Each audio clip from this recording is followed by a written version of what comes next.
তোমার উপর অবধারিত করে নাও দীর্ঘ নীরবতা, দীর্ঘ সময় চুপ করে থাকার বিষয়টা তোমার উপর অবধারিত করে নাও।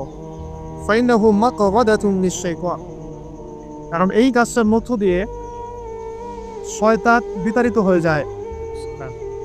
ওয়া আউনুন লাকা আলা আমরি দীনিক, দীর্ঘ সময় চুপ থাকলে তোমার দিনের প্রতিটা কাজ করার ব্যাপারে আল্লাহ তোমাকে সাহায্য করবে। বা দীর্ঘ নীরবতার ব্যাপারটা দিনের প্রতিটা কাজ করার ক্ষেত্রে তোমাকে সহযোগিতা করবে। আমি বললাম, জিদনি ইয়া রাসূলুল্লাহ, হে আল্লাহর রাসূল সাল্লাল্লাহু আলাইহি ওয়াসাল্লাম, আমাকে আরো বাড়িয়ে দিন, আরো কিছু বলুন, আরো কিছু ওসিয়ত করুন। কয়না, তিনি বললেন, ইয়াকা ওয়া কাসরাতাদ দাহিক, সন্তান থাকবে, বেশি বেশি হাসবে না। ফাইন্নাহু ইউমিতুল কলব, কারণ যারা অধিক পরিমাণে হাসাহাসি করে তাদের কলব মরে যায়, তাদের কলবের মৃত্যু ঘটে। ওয়ায়াযহাবু বিনূরি ওয়াজহি, এবং চেহারার মধ্যে নূর চলে যায়, চেহারায় কোনো জ্যোতি বা নূর থাকে না।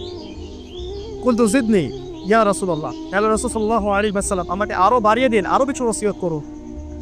ক্বালা, এবার তিনি বললেন সাল্লাল্লাহু আলাইহি ওয়াসাল্লাম, কুলিল হাক্কা ওয়া ইন কানা মুররান, সর্বদা সত্য কথা বলবে, সত্যের উপর থাকবে যদিও এটা অন্যের কাছে তিক্ত হয়। সত্য কথা বলবে যদিও এটা তিক্ত শোনায়। কুলতু জিদনি ইয়া রাসূলুল্লাহ, তিনি বলছেন, আমি বললাম, হে আল্লাহর রাসূল, আরো বাড়িয়ে দিন আমাকে।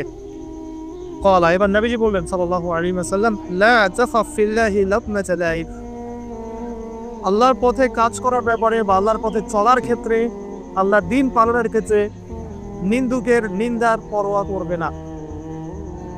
আল্লাহর ব্যাপারে নিন্দুকের নিন্দার সমালোচনা পরোয়া করবে না।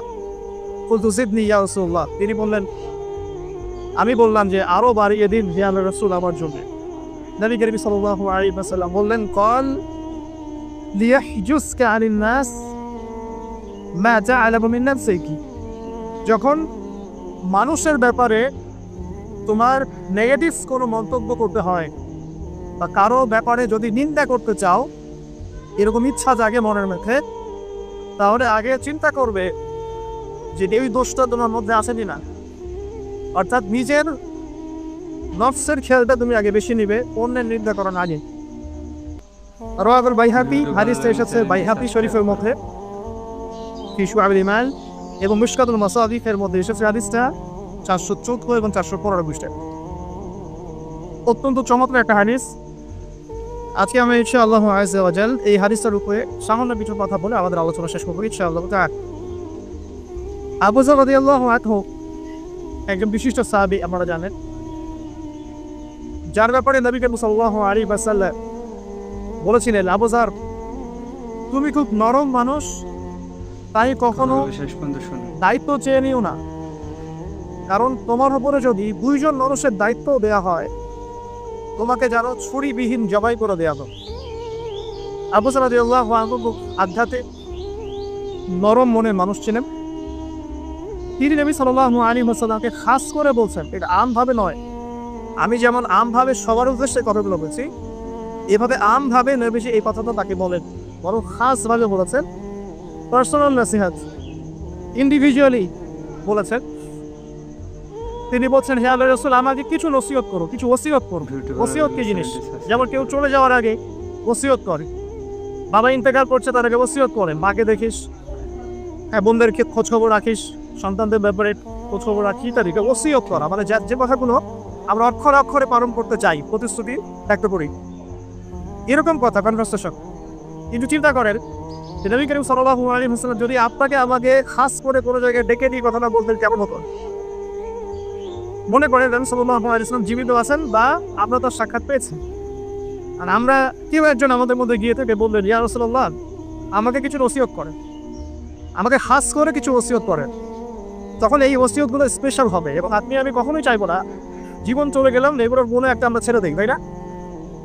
আবু যর রাদিয়াল্লাহু আনহু এই সুযোগটা নিয়েছেন। নবী সাল্লাল্লাহু আলাইহি ওয়াসাল্লাম বলছেন, প্রথম যে উসিকা বিতাকওয়াল্লাহ, আমি তোমাকে সর্বপ্রথম ওসিয়ত করছি তুমি আল্লাহকে ভয় করো।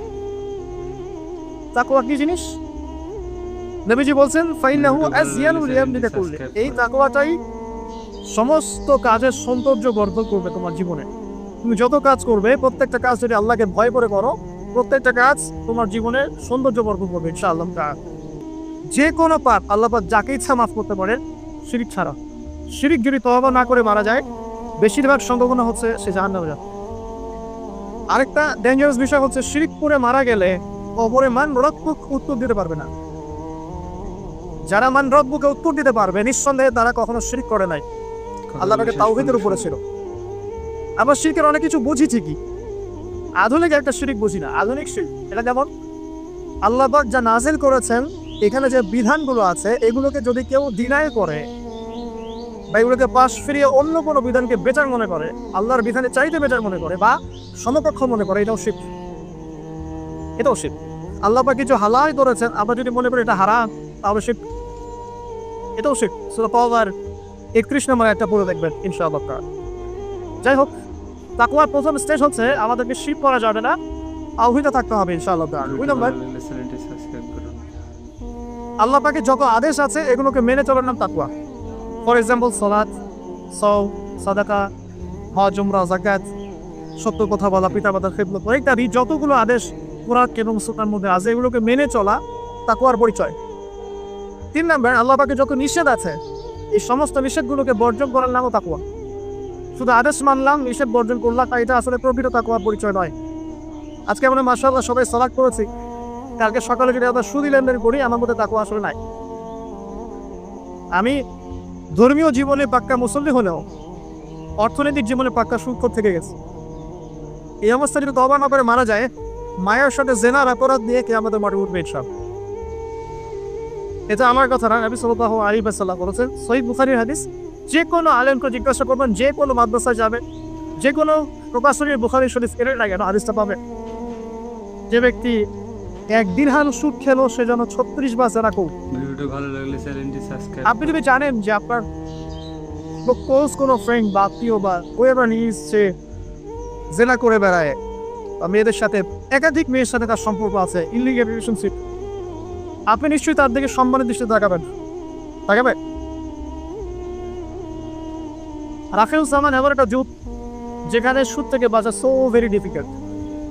এখানে হাজার এবং কম মানুষই সুদ থেকে বাঁচতে পারে। যারা বেঁচে থাকবে তাদের গায়েও সুদের ছিটা ফোঁটা এসে লাগবেই লাগে, কারণ পুরো বিশ্বের ইকোনমিক সিস্টেমটাই সুদ ভিত্তিক। এটা পরিপূর্ণরূপে ইসলামিক ধাঁচে সাজানো এখন সম্ভব বলে মনে হচ্ছে না। আমরা চেষ্টা করতে পারি, সম্ভব কখন হবে, যখন শেকড় উপরে আসবে। আর শেকড় কখন উপরে হবে? যখন মালহামা হবে। আর মালহামা কখন হবে?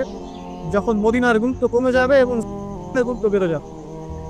আর যখন আসবেন, ঈসা ইবনে মারইয়াম আসবেন, তখন পৃথিবীতে ইনশাআল্লাহ আযজা ওয়া জাল ইসলাম ব্যতীত কিছুই বাকি থাকবে। তখন ইনশাআল্লাহ তাআলা উপরের লেভেল থেকে সুদ বলতে কিছু থাকবে না। তবে এখন কি করবে?